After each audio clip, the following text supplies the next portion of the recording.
Yeah. So Mehekka has completed her MBA Finance from Wellington Institute, and she is a gold medalist there. She has total 10 years of professional work experience.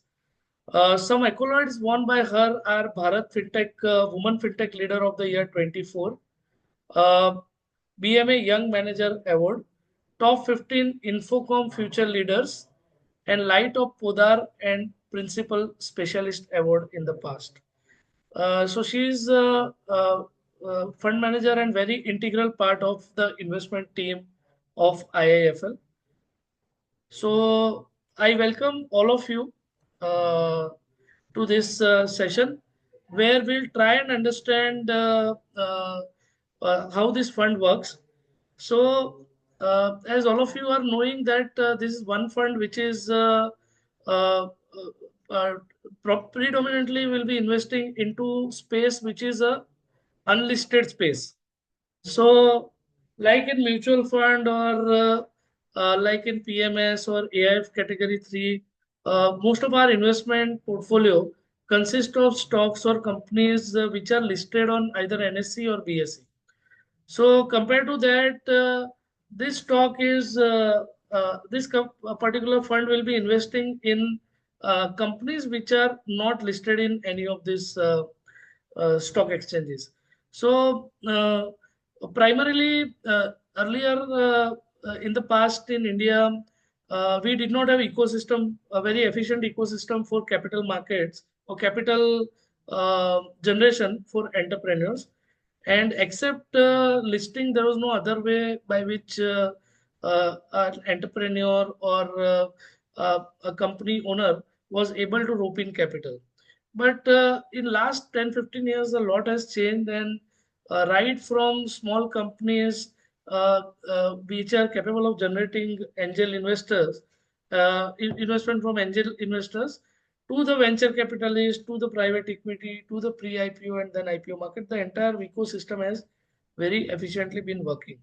So this fund will be placed somewhere there, and that's the reason why we have kept this webinar, so that we can understand that how this type of funds work. IIFL, most of you are knowing, is a very prominent financial services company in our country. Uh, it is one of the largest NBFCs that India has, and the company is almost 20-25 years of uh, history with it of successfully managing into different areas of financial services. So Mecca is part of that company, and so uh, very reputed company and a very proficient fund manager are offering this product. So we thought it's a good opportunity for all of us to kind of understand what kind of products is being offered and what are the investment opportunities like. So with this, I would like to hand over this session to Mecca.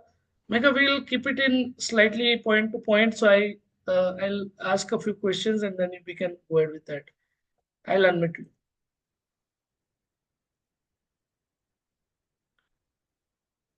Okay, you can unmute now.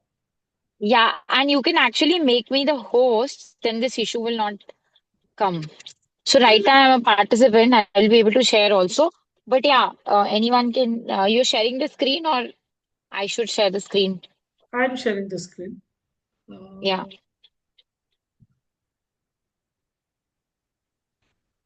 Uh, okay.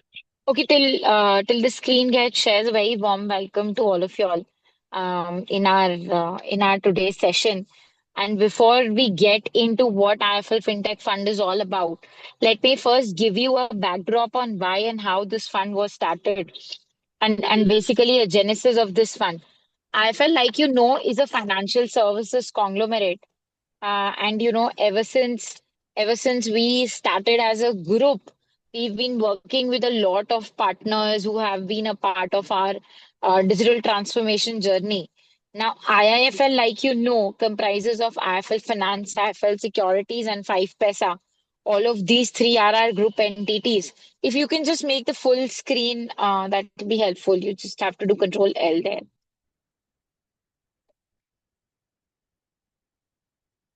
Yeah, thank you so much. So IIFL, like you know, is a financial services conglomerate. We have IIFL Finance, IIFL Securities, and 5paisa. All of these three are our group entities and listed on the stock exchange. Through IIFL Finance, we cover the complete gamut of lending, gold loan, home loan, microfinance, business loan are covered through IIFL Finance. IIFL Securities is a wealth management and broking business. And 5paisa is the discount broking business of ours, just like Zerodha Group and multiple others. We are amongst the top 10 discount brokers in India today. Now, through these three entities, like you can see, we cover the entire financial services space, and we are amongst the largest financial services company in India today. And ever since we were incepted, and specifically the last 10-15 years, we have been working with a lot of tech and fintech companies who have been partners to us in our digital transformation. And you know, there are multiple startups that we've partnered with. We have become more technologically advanced in this process. And specifically, if I talk about a few partners, right, 10-15 years ago, when Zoho, which is a CRM company, like you would know, now today it's the largest homegrown CRM company in India. When you know, it started off, IIFL was the very first enterprise customer for Zoho. Until date, across IIFL Finance, IIFL Securities, and 5paisa, we use Zoho's CRM. If you would have heard of a company called Perfios, it is going to file for its IPO in the next 6-7 months. They are doing their paperwork. It, again, a billion-dollar plus valuation company. But back then, when it started and it launched its very first product of Bank Connect, IIFL, basically a bank statement analyzer, IIFL was the very first enterprise customer for Perfios also back then. And there are multiple such companies who've grown in size and scale, who've become large along with us, where we have been working with those companies. But at that point of time, we did not have a fund. It was in November 2021 when our promoters, Mr. Nirmal Jain and Mr. Venkatraman, thought, you know, why not have a fund which can become a win-win both for our clients as well as the companies, because clients will get access to these companies at an early stage, and these companies will get access to funding. That was the thought process with which the IIFL Fintech Fund Series 1 was launched. And through the Series 1, what we have been able to establish so far is, like I said, it was started in November 2021. What we have been able to establish is we become the only fund in India today that has the capability to test the product and technology out before we are investing in these companies. Now, no other funds out of 2000 venture capital funds which are there in India have the capability to test the product and technology out. It's only us who have the capability to test the product and technology out because we are backed by IIFL. Now, this backing of IIFL is not just because we are housed in IIFL, but unlike any other fund where the sponsor commitment is 2.5% or 5 crores, whichever is lower. In our case, in this fund, IIFL is subscribing to 10% of the capital, which is coming from the group itself. With That's how high the conviction is. If you can just move to the second slide.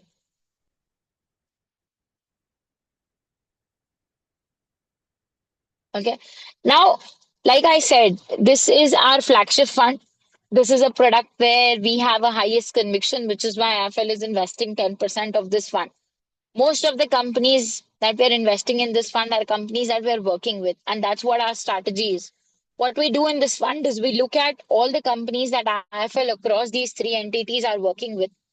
And for the ones where we think that the product and technology is scalable, and we can, with a fair degree of confidence, talk about the scalability of product and technology, those are the ones that we shortlist from an investment standpoint. Once we've shortlisted them from an investment standpoint, we look at whether standalone those companies can become a 100 crore, 1,000 crore, 10,000 crore revenue company. And only if the answer to that question is yes, will we give them access to funding. Now, like I said, there is no fund in India today that has the capability to test the product and technology out. It's only IIFL's fintech fund, because of the backing of IIFL, which is a financial services conglomerate, that has the capability to run a strategy like this. So, which means that whenever we are investing in the company, we have a fair degree of confidence whether this product and technology of the company is scalable or not. And only once we have that confidence that product and technology is scalable, we will go ahead and invest in those companies. From our series one, what we have been able to establish is that through this strategy where we are testing the product and technology out, we're not just able to identify good companies, but we have been able to find companies that have become market leaders in each of the segment that we ended up investing in.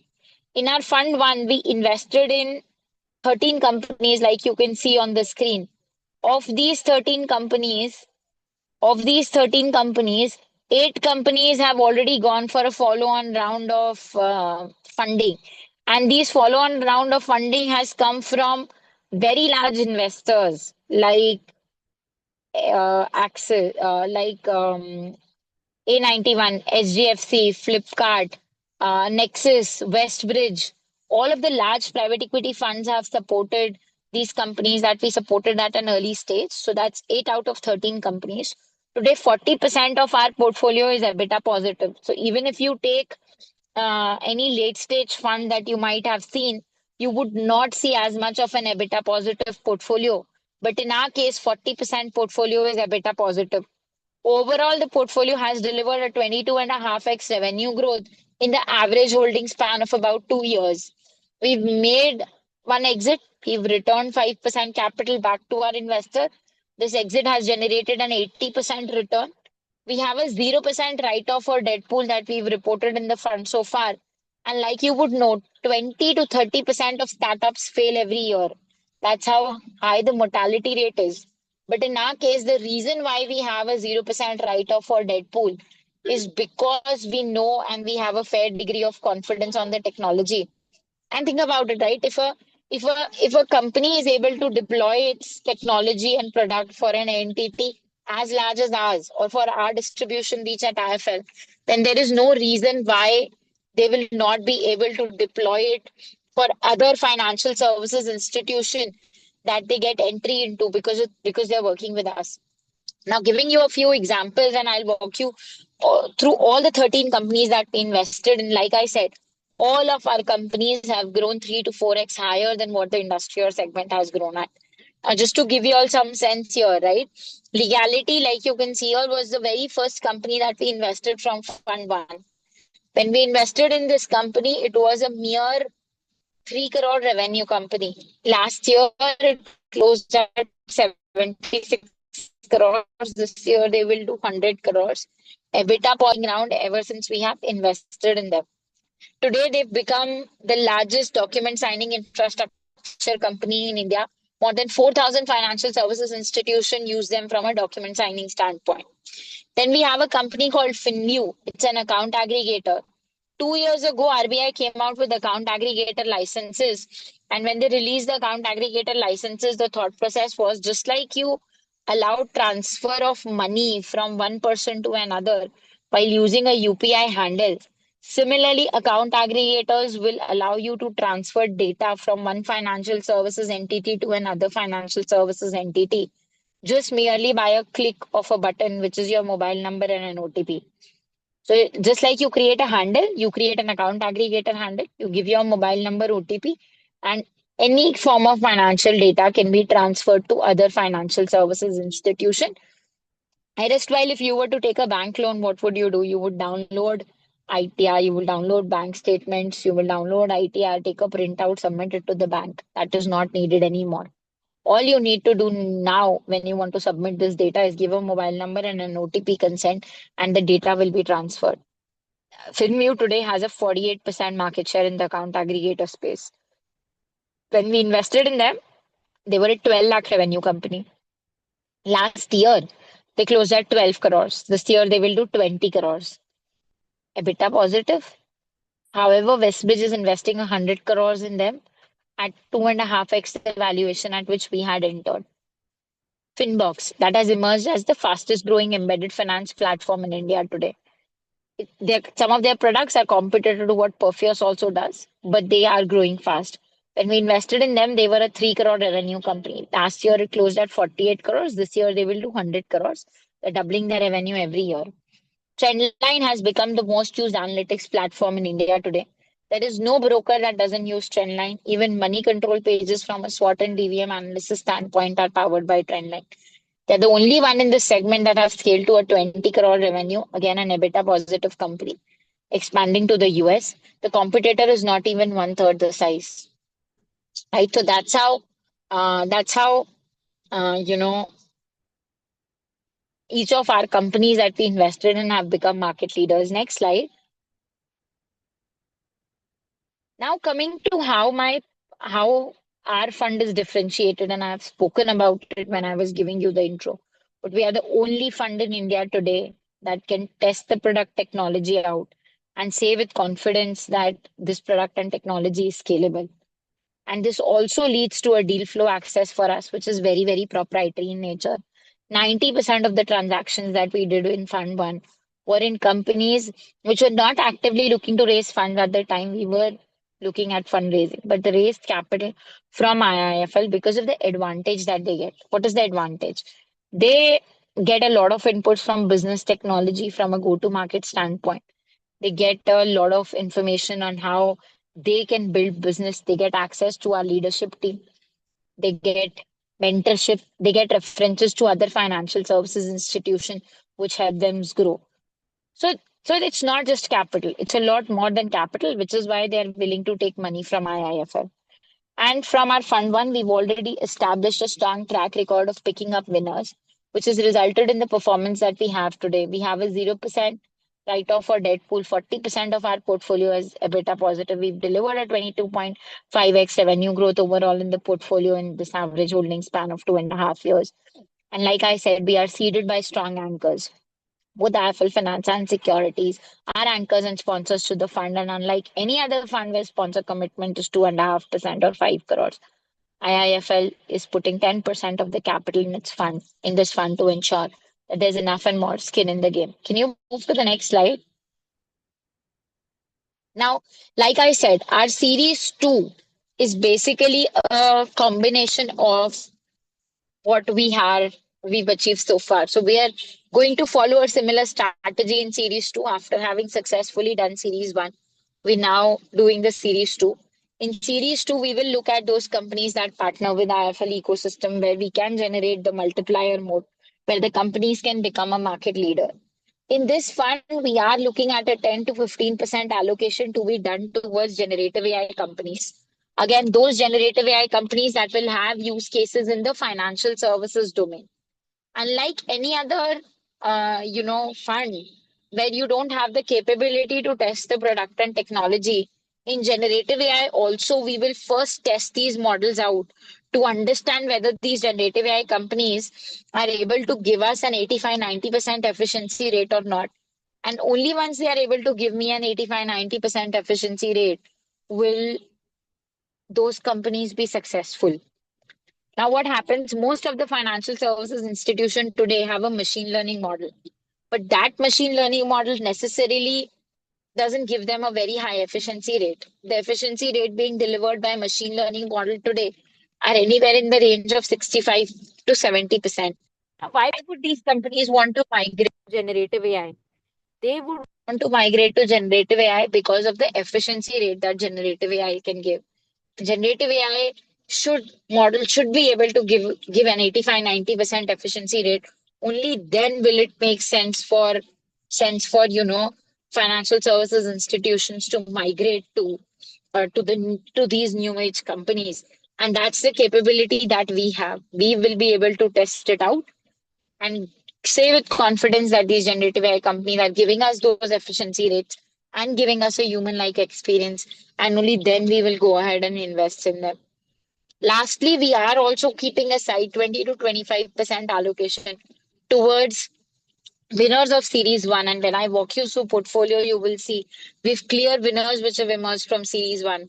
And for these winners, going forward, allocation itself will become difficult in some of these companies. But because we have invested from our fund one, we have something which is called as a pro rata right that we would exercise in these companies and pass on that benefit to Series 2 investors.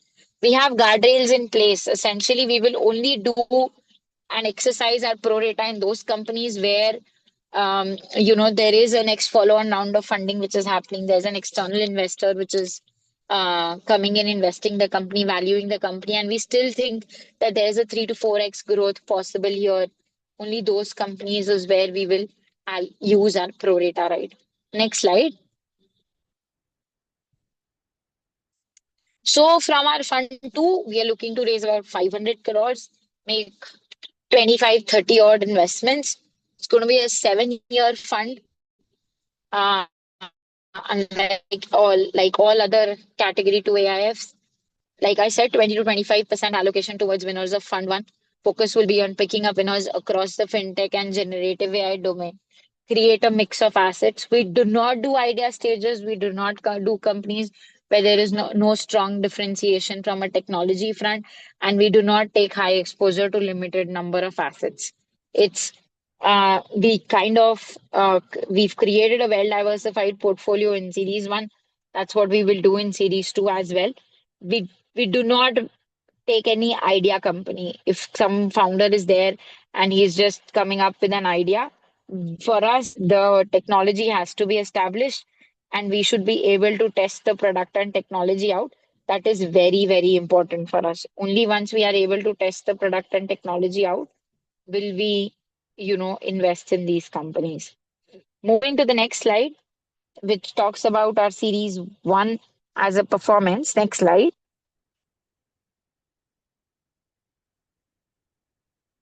If you look at this, I have spoken about the portfolio performance.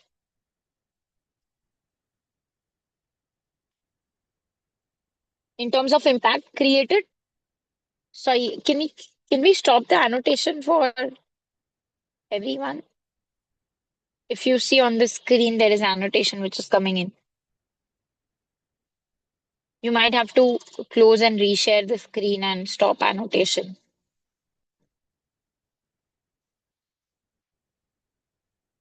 Anyways, I'll carry forward till we do this. But the kind of impact that the portfolio has created is that we've overall seen $100 million of follow-on funding.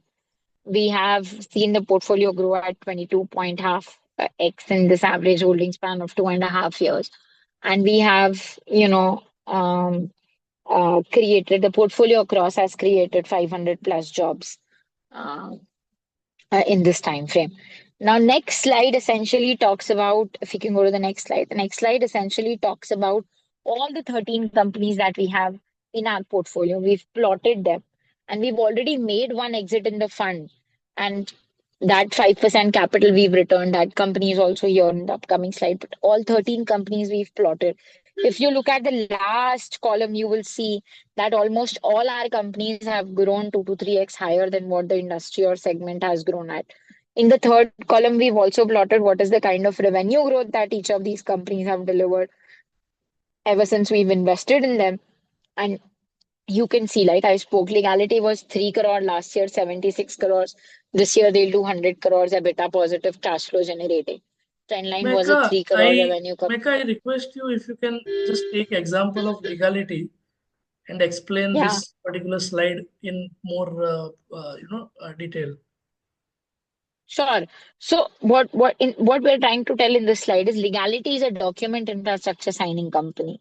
The first column says the percentage of the total fund that is deployed in Legality. As of today, 19.4% of the fund one is deployed in Legality. The current revenue for Legality last year that it reported is 76 crores, but we've not disclosed the exact revenue for confidentiality purpose. We've given ranges here. Like I said, when we invested in Legality, it was a 3 crore revenue company and it's now a 76 crores last year. This year they will do 100 crores. So from a growth standpoint, we've plotted the revenue growth that has happened ever since we've invested in them, which is the next column, which is in 2.8 years, the revenue of this company has grown 20x. We've also spoken what the synergies of this company is with us. Today for IIFL, it powers all companies of ours. They power the document signing for IIFL Finance Securities, 5paisa. For all of our group entities, they are powering the technology. And the last column talks about what is the kind of growth. The blue one is what the portfolio revenue is grown at in a year, and what is the segment. So if you look at document signing as a segment, that is only grown at 0.2x, whereas legality has grown 1.6x, which essentially means that it has gained market share, right? So this is what this.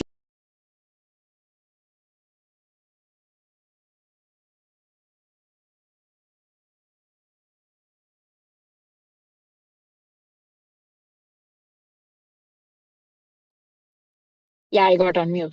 So legality is essentially that is what legality is about. Now coming to Trendline, similar thing. 10.2% of the portfolio is invested in Trendline. Trendline, like I said, has reported a 20 crore revenue EBITDA positive. When we invested in them, it was a 2.5 crores revenue company roughly, and it has reported a 20 crore revenue. It's 2.4 years since we've invested. And again, if you look at the last column, you will be able to see that um, it has grown at 1.1x versus the industry, which has grown at 0.3x. So that's how what we've plotted here. I'll give you every company and the revenue. Like I said, trendline was 2.5 crores, now 20 crores. Easy Rewards, when we invested in, it's a loyalty reward platform company. When we invested in it, it was a 22 crore revenue company. Last year, it closed at 76 crores. This year, they will do 100 crores. In the September quarter, they've become EBITDA positive. Discovery, it's an embedded insurance platform. When we invested in them, it was a 12 crore revenue company. Last year, it closed at 33 crores. This year, they will do 50 crores in terms of revenue. When we invested in them within 10 months, there was a new Japanese investor which came in, and that Japanese investor came in at a 30% higher valuation than at what we had invested in. Castler, it's a digital escrow banking company. Escrow banking in India today is not digitized. They have created a complete digital platform that um, that enables escrow management to be done completely digitally. Again, we invested in this company when it was a 25 lakh revenue company. Last year it closed at 6 crores. This year they will do 20 crores in terms of revenue. Extra Gap, it's a supply chain financing platform and basically they get various brands on board and they give financing to their distributors. When we invested in them, they were powering a loan book of about 2 crores. Last month they closed at 280 crores of loan book getting powered. Next slide. Pinbox I spoke about in the beginning when we invested was a 3 crore revenue company. Last year closed at 48 crores. This year they will do 100 crores. Data Sutram, when we invested, was a 30 lakh revenue company. Last year they delivered 13 crores. This year they will also do 20 to 25 crores. Trust Checker is the one that we exited from the portfolio basis, which we've returned 5% capital back. This company got acquired by Truecaller when we Truecaller was looking to enter India, and they wanted a strong platform through which they could do that. They found Trust Checker to be the one, and they acquired. So Trust Checker we exited to Truecaller. Multiple where we've made a very small allocation of 1.5%, but that's the only one in the portfolio. It's a save now, buy later platform. What they essentially do is they've tied up with multiple brands and they tell that you save for a certain goal, and the last EMI for that will come from the brand, and there'll be discount on the package as well. They've not grown as much as we had expected them to grow, but they are not facing any funding challenge also as such. But the growth has been slower than what we had estimated it to be. Since they are creating a new category, it is taking them some time to create that category. Then we have FinView. Again, it's an account aggregator. When we invested in them, I told you it was a 12 lakh revenue company. Last year, it closed at 12 crores. This year, they will do 20 crores. Westbridge is investing 100 crores in them at 2.5x the valuation. Finarcane is a data analytics company building on top of account aggregator, giving companies access to data lakes to do basic various cross sells. When we invested in Finarcane, it was a 25 lakh revenue company again. Last year, they also closed at 12 crores. They will do 20 crores this year. Nexus Ventures is investing a 40 crores in them at 2.7x the valuation. So that's all the 13 companies in the portfolio. Like I said, on an average, they've delivered a 22.2x revenue growth in this average holding span of 2 years. Can you move to the next slide? And it's not just revenue growth that these companies have delivered. You also look at the kind of multiple in terms of the growth that has happened in valuation. We've plotted that in this slide to understand what is the multiple of invested capital that each of these companies are at. So it basically says the multiplier effect. So we are two companies close to 5x, three companies close to 3x of multiple of invested capital, and two companies close to 2x the multiple of invested capital. Next slide. We have also plotted for you all to know in this bars, we've plotted what is the runway left with each of our companies. And like I said, 42% of the portfolio is EBITDA positive. Another 46% of the portfolio is in the growth zone. So overall, 88% of the portfolio is in the disrupt and growth zone. That ensures that the company kind of has enough and more runway left to itself from a growth standpoint, and then they are not struggling for any funding requirements. They can raise funds. Um, they can raise funds when they need, and they are not in a hurry to raise funds right now. They can actually raise funds as and when uh, they need, and not necessarily now, because they have enough and more to themselves. Moving to the next slide. And this is how we internally track our portfolio companies.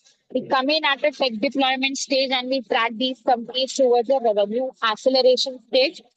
Like I said, right, when we are entering a company, on an average, the revenue is 1 crore, 2 crore, that kind of a number.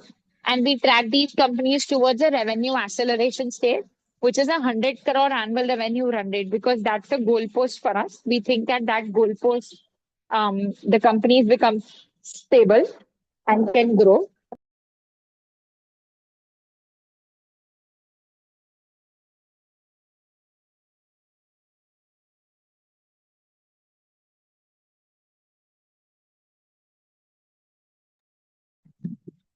Sorry, hello. Can you hear me? Yes, Hello. you are audible, Am man. I audible? Yeah. Yeah. So basically, sorry, I was on yeah. So this is how we internally track our portfolio. When we invest in these companies, right, man. Yeah, that's it.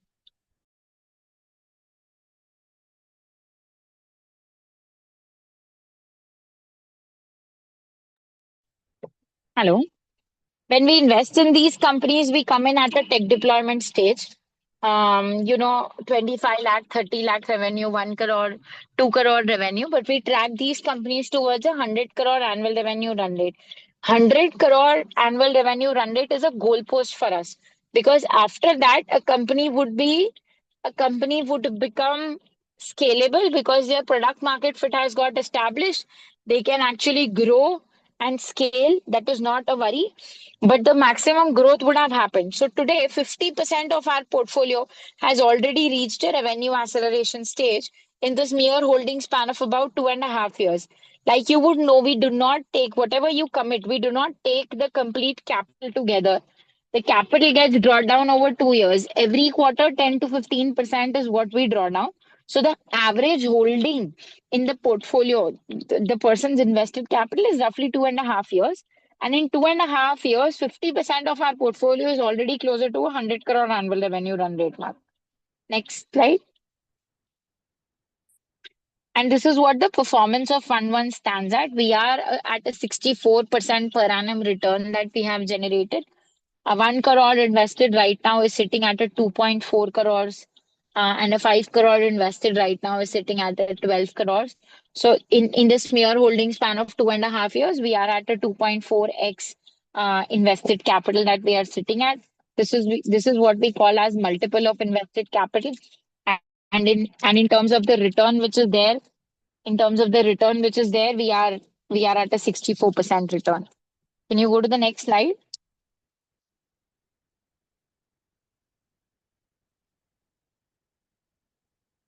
And these are winners that I spoke about. We already, know these companies. I spoke about these companies and how they have emerged as winners. If we can go to the next slide, this is how well diversified the portfolio is. If you look at it across segments and across stages of finance, the portfolio is diversified. And it's not that we've created it in one segment. Sorry, last slide only. I'm still on the portfolio slide.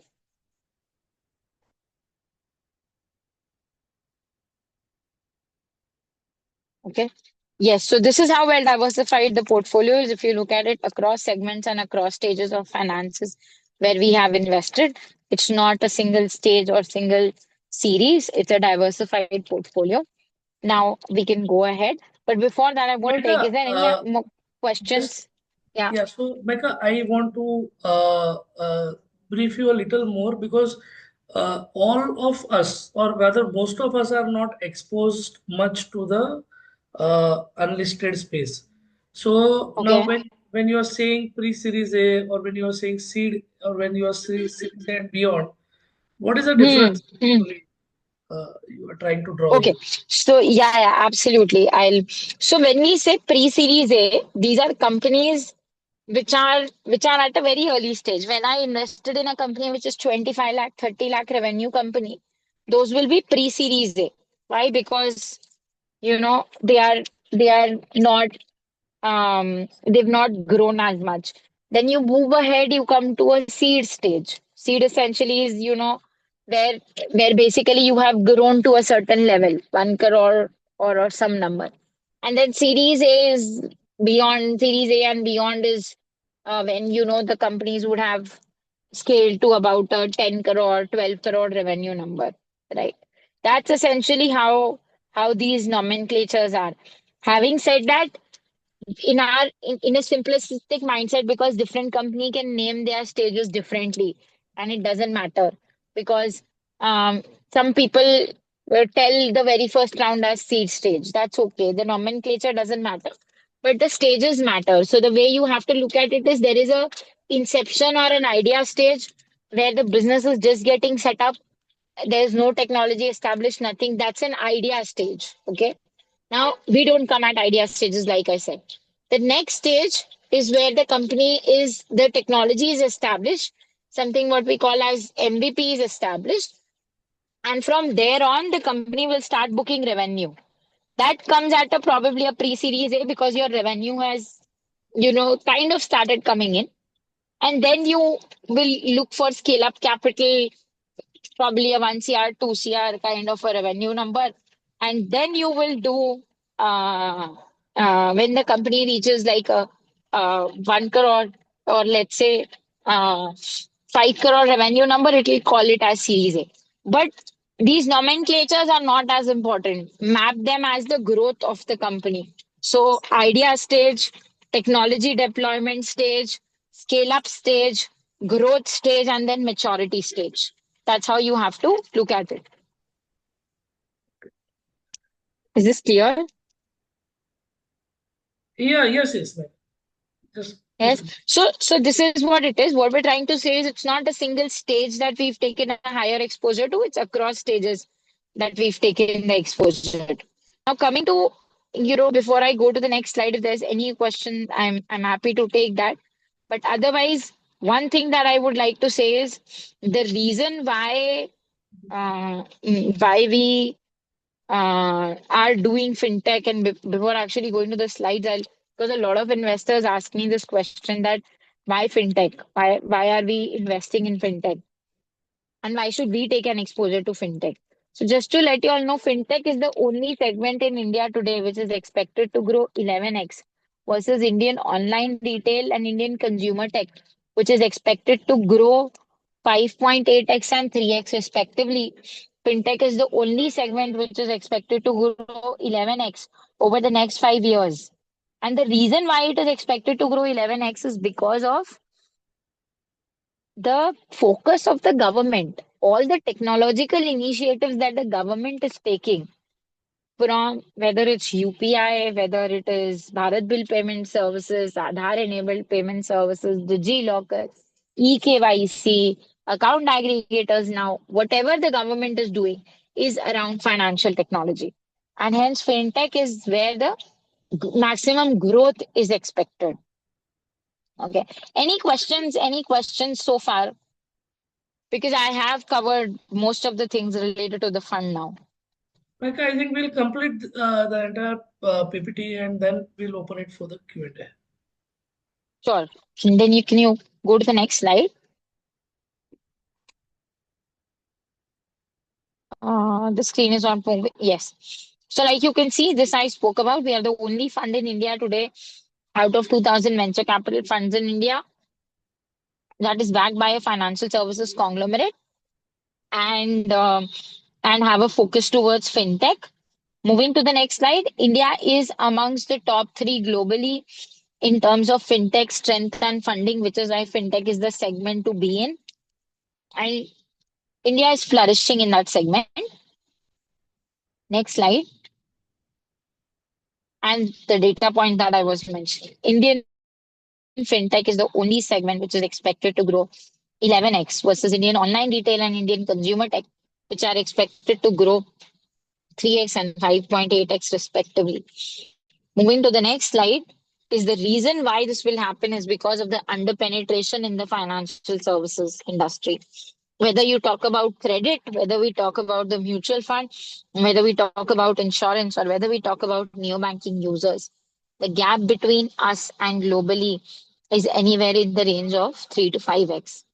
And that is the gap that we are going to cover from a coverage standpoint or from an improvement standpoint. Next slide. And generative AI is the segment which will further propel growth. And like you would know, there are no late stage companies, no listed companies in generative AI space. All companies are at an early stage in generative AI space. And there are certain areas in generative AI which are picking up, the ones that are marked in yellow here: marketing and sales, product development, financial advice, customer support. These are areas in generative AI which are picking up. And next slide. We are looking for ideas in this stage only. But 70% of the value addition in generative AI is expected to happen in these domains, which is sale, marketing, product R&D, software engineering, customer operations. These are areas in generative AI which are picking up, and these are areas where we are expecting the maximum growth to come. And that's why we are shortlisting and investing or looking at startups within this space. Next slide. I don't need to talk about it. I'm sure most of y'all track this. But why is fintech expected to grow? There is a growing digital population in India today. There is an improving financial inclusion. The digital public infra, like I was saying, the technology focus of the government, what we call as digital public infra in terms of UPI, account aggregator, Bharat Bill Payment, eNASH, Open Credit Enablement Network, all initiatives are being taken by the government to improve financial services. Next slide. And this is what the infra is. I spoke about it: UPI, Aadhaar enabled, eKYC, Sahamati. These three stacks in our parlance, we call it India stack. But these are technologies which the government has developed to help the 10x scale up for the financial services in India. Next slide. And this growth is not now coming to, you'll say, okay, there's growth, there's a lot of growth. But what about valuation? So here is the data point. These companies are not just growing in terms of the revenue growth, they are also growing in terms of valuation.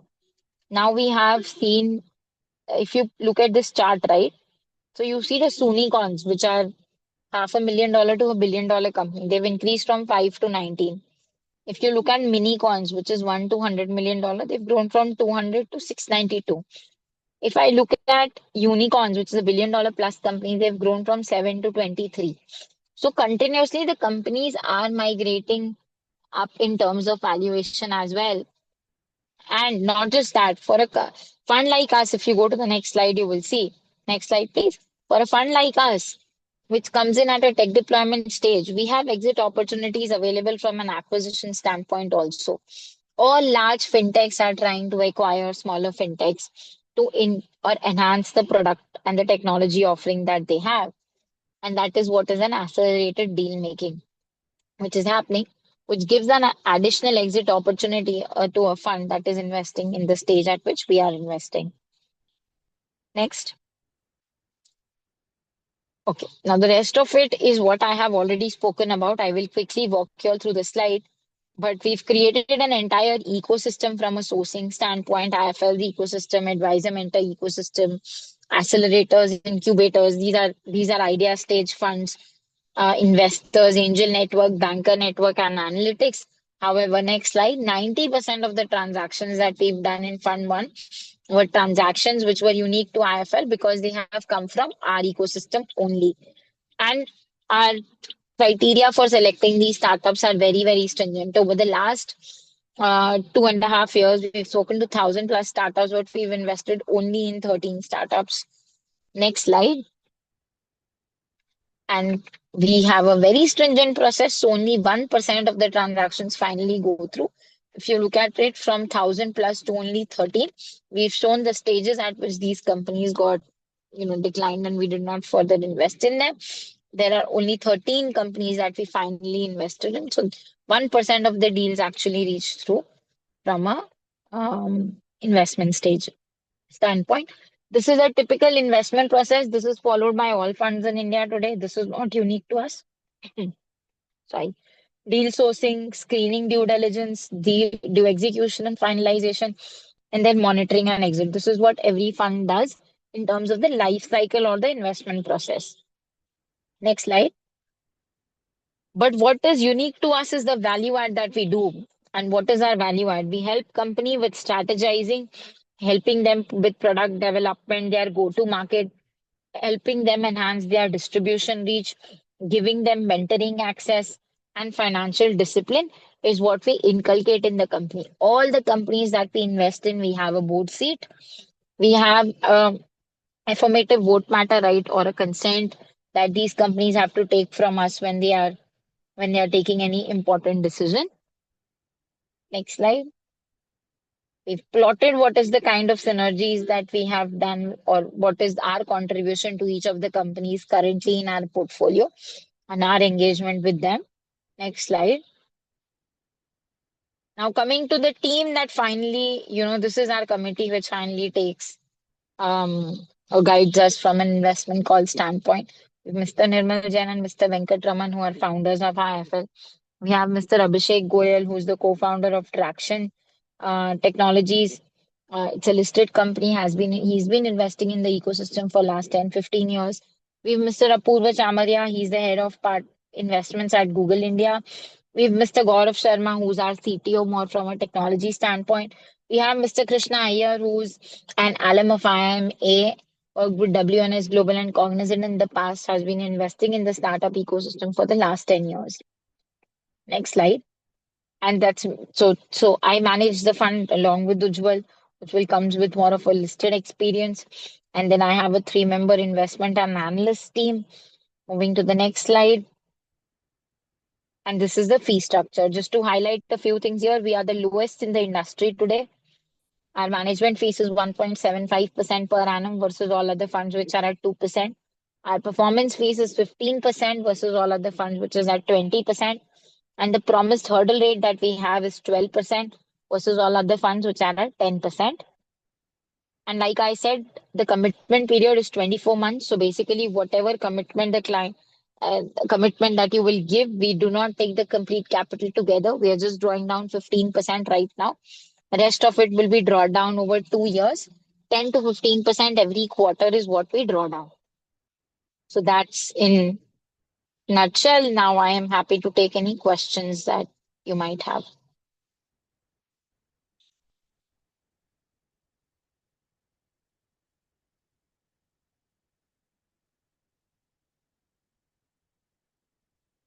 I think people will not be able to unmute. Yeah, Virag has a question if you can unmute him, Yeah, Dipin. just a Everyone can minute. raise hands and then Dipin can actually unmute. Mehekka, I request you to start your video if possible. Yeah, sure. I'll do that. Yes.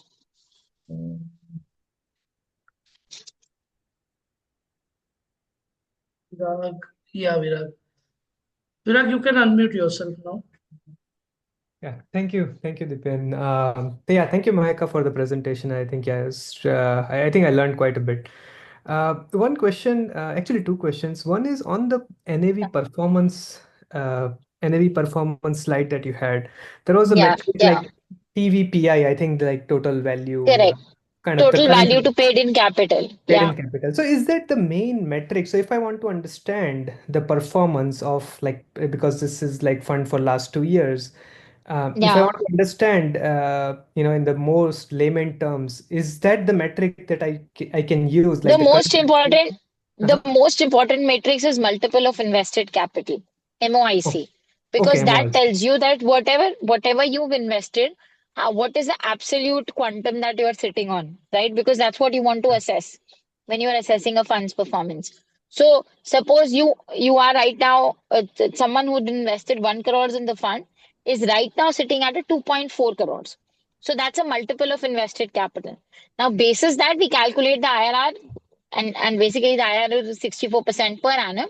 But the most important multiple that people track globally is the multiple of invested capital because that tells you in absolute term what is the multiplier of what you had invested. Got it, got it. And there also MOIC, there are two. One is current and other is fair. So what is the difference between Correct. those? I'll explain. So basically, in our fund, we do not take a change in valuation of the company till the time the company goes for the next round of funding. In Hmm. our case, like I said, 40% of our portfolio is EBITDA positive. Hmm. So the four companies mentioned on those slides have not gone for a further follow-on funding round. And hence, on my books, I have not taken a change in valuation ever since I Got have it. invested in them. However, we've done a fair valuation of those companies. If I was to exit that company today, what is the valuation I'm getting? We've done all of that activity and we've taken a change in, shown the change in valuation of those companies in that fair assessment.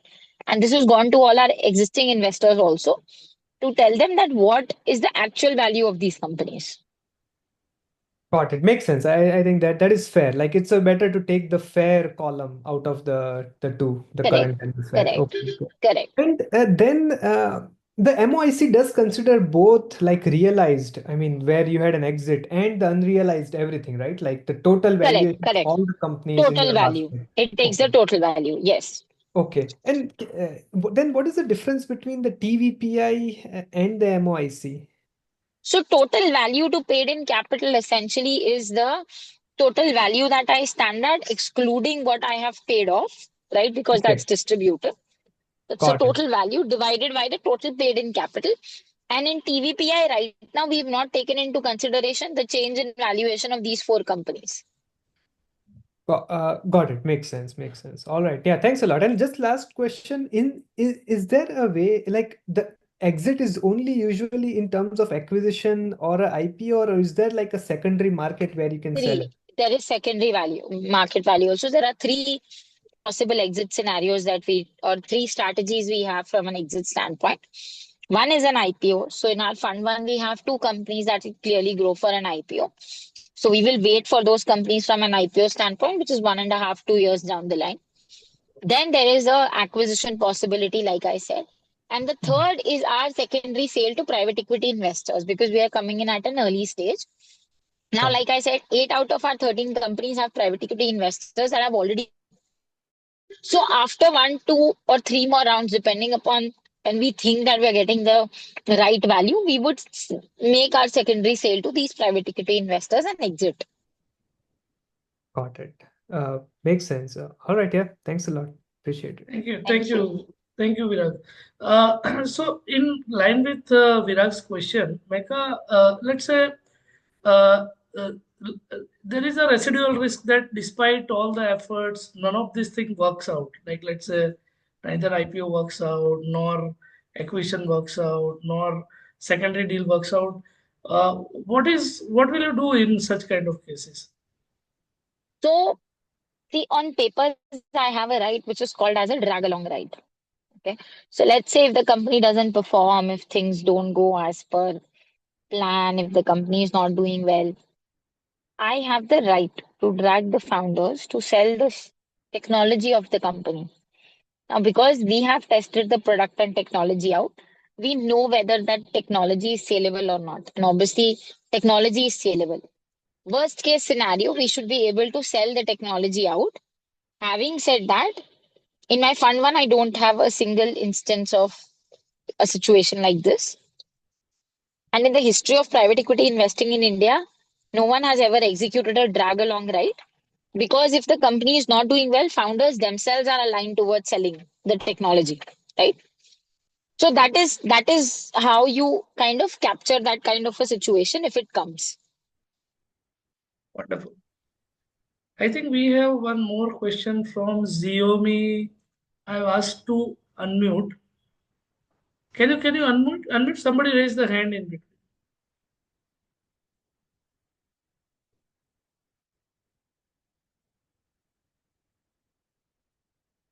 Okay. I request anyone is willing to ask any question, kindly raise the hand. Then we can unmute you.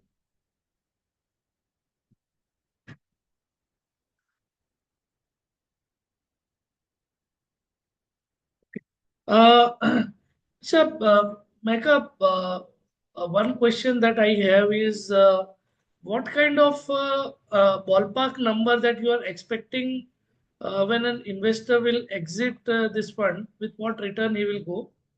And both in terms of like gross return that this fund is expecting and net return that investor will get post expenses. So, okay, if I look at the fund one today, right, we're sitting at a 64% per annum return. We're saying that, we should on a positive side be able to give out a 40-45% per annum in terms of the way the fund one is performing. And in terms of absolute quantum, it could be 5-6x of the multiple of invested capital because some of these exits will happen sooner than later, right? So while the fund is a 7-year fund, you don't, uh, all the cash flows are not back-ended to 7 years. As and when we will do the exit, we will return the capital and profit back to investors. And hence the cash flows can start coming in early. Having said that, obviously these are equity investments, and these equity investments are subject to the equity risk because it's not debt investments. What we are taking in these companies is an equity stake in these companies. So it can go either side. See, the reason why this product has a high return is because the risk is also high. So this product is a high risk, high return product because you're coming in at an early stage and trying to capture the complete growth cycle that the company is seeing. And that's an hockey stick growth that you're capturing, both in terms of revenue growth as well as the valuation. Okay. So when fund level you are making 40, normally what is an investor level post expenses is going to make? So this is post expenses apart from performance fees and tax because tax is in the hands of the investor. It's a pass-through tax. It's a long-term capital gain tax at the rate at 12.5% that the investor has to pay. Pay. So you mean to say 40 is gross, net still I could not get the number. So net will be closer to 35, 36. Anyway, so 7-8% is the expense of this product. Okay. Tax Okay. mila ke, yes, yeah. Yeah. Okay. Yeah, Virag has one more question. Just a moment. Let me unmute Virag. Yeah, Virag, you can unmute yourself. Yeah, thanks, Divya. On the terms, if I remember, it was like 7 years, like 1 + 1 + 7. So is there any, if we want to get out for some reason, like what are the penalties or how does it work? Let's say after 4 years, if I want to get out, is there a way at all or there's no way?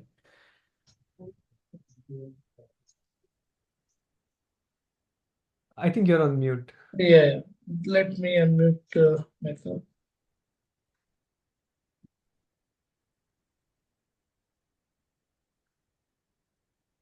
Yeah, Mehekka, you can unmute. Yeah. So the thing is that from a fund standpoint, it's a 7-year close-ended fund. However, if you need any liquidity in between, there has to be a secondary transfer to another buyer. So it's basically a secondary sale which can be facilitated to another buyer. But from a fund standpoint, you will not be able to redeem from a fund because you know these are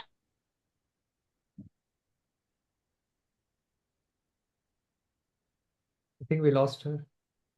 I think.